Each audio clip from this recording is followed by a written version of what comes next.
Welcome to Horror Year, where every story is a journey into the unknown.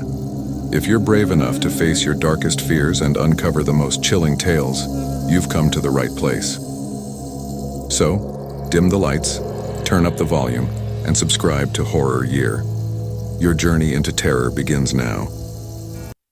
Welcome to another terrifying tale of history and horror. Tonight we go back in time to 17th century France, when an entire town was engulfed in anarchy and terror. What started out as murmurs in the night soon turned into charges of demonic possession, witchcraft, and one of the most notorious trials of the era. This is the horrifying tale of the possessions in Loudun. Was it really the devil's doing, or was it just a crazy scheme motivated by retaliation and paranoia?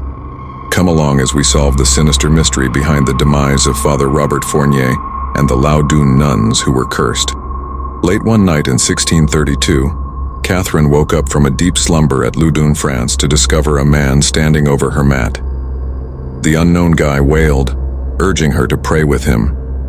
Trembling with fear, she excused herself and ran away, bringing another nun who was blind with fear. But both were bothered by enigmatic whispers for the remainder of the evening.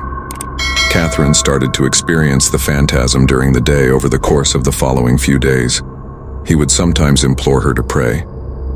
At other instances, he spoke to her in a lewd manner. Catherine felt as though her bones were itching, causing her skin to crawl. Before long, numerous nuns at the Ursuline convent started exhibiting like symptoms. Their hearts thumped as their blood raced.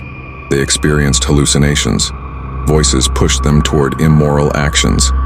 Their self-flagellation and penance did not alleviate the symptoms. Their confessor thought they were under a demonic possession. He started performing exorcisms, dousing the nuns in holy water, and saying prayers over them. The nuns let out a cry, writhing and putting their bodies in strange configurations, meowing like cats. The priest demanded to know who had cursed Christ's wives by divine authority. One of the nuns' eyes rolled back into her head, and she released a deep voice. "Robert Fournier," the devil said. "Father Robert Fournier." One of their own had betrayed the clergy. Father Fournier had been named parish priest of the Saint-Pierre-du-Marche church in Loudun, a tiny village, in 1617. Beautiful, well-educated, and wealthy, he soon had a reputation for having multiple discreet affairs with women in defiance of the priesthood's requirement of celibacy. He had a lot of adversaries because of his sharp wit and political position, especially his support for the Huguenots.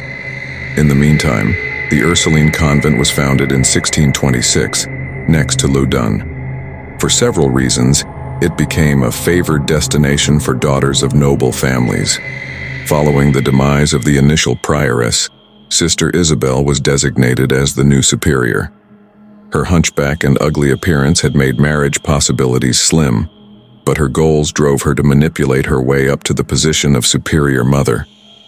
They confessed to a male priest even though the monastery was governed by women. Isabel was enamored with Fournier and desired for him to serve as the convent's chaplain. He turned down the honor, but according to some stories, his scandalous actions might have made him unfit. Father Paul was chosen to be the nun's confessor instead. Fournier was accused of immorality in 1630 by his detractors, but because of his connections, he was quickly put back to work as a clerical employee. Communities in the Loudun region were isolated shortly afterward due to the typhus pandemic. Anxiety and paranoia spread across the convent and the town. Isabel had been mulling over Fournier's decline to be their confessor for 5 years. She started having visions of Fournier torturing her, or at least lying about having them. Disliking Fournier, Father Paul and his aide, Father Louis, recognized an opening. They manipulated the situation, citing Isabel's visions as proof of possession. The other nuns soon trailed after, showing signs of possession that ranged from odd hallucinations to violent fits. The nuns of the monastery reacted violently when Father Paul began performing exorcisms. They twisted, screamed profanities, and spoke in deep, strange voices. They identified the demons that had taken control of their bodies when questioned, and a few of them accused Fournier of using evil magic to enchant them. Fournier initially dismissed the charges with humor, but as time went on, he began to worry. The execution of individuals found guilty of sorcery and demonic pacts was mandated under the 1604 Witchcraft Act. In an attempt to defend himself, Fournier made a plea to the Bordeaux archbishop, whose doctor investigated the nuns and discovered no proof of actual possession. The archbishop ordered the exorcisms stopped and the convent isolated, but by 1633's end, the panic had flared up again. Cardinal Jean, a powerful figure in the church and government, became involved. His political buddy Jean-Claude was assigned to look into the situation. Precautionary measures led to Fournier's arrest and imprisonment. The exorcisms continued, but in a public setting now, gathering as many as 7,000 people.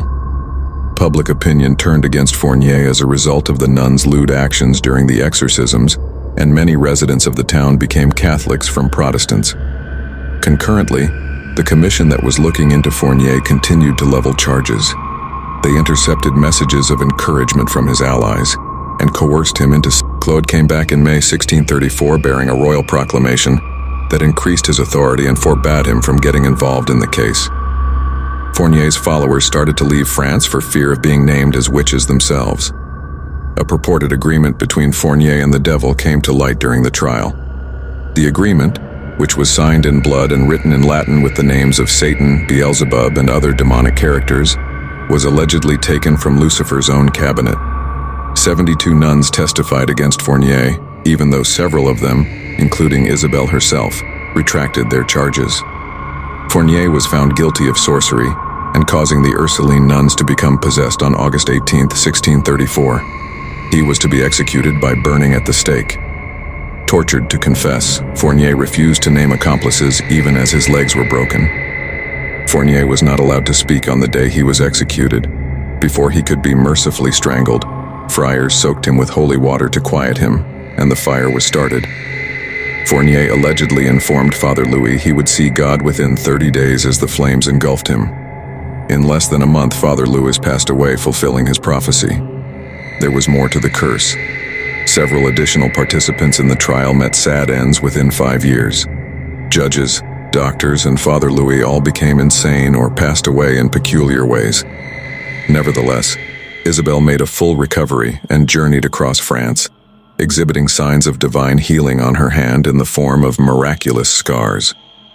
3 years after Fournier's passing in 1637, the exorcisms in Loudun continued.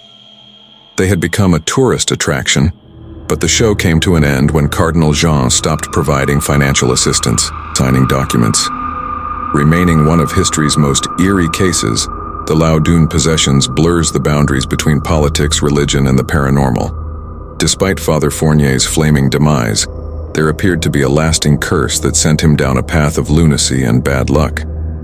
Was it really a deal made with Satan, or was it just a sad outcome of fear and ambition? Maybe we'll never find out. But one thing is for sure, Loudun will always be associated with a place where distrust and darkness were the dominant forces. I appreciate you watching, and as always, remember to exercise caution since history has a tendency to repeat itself.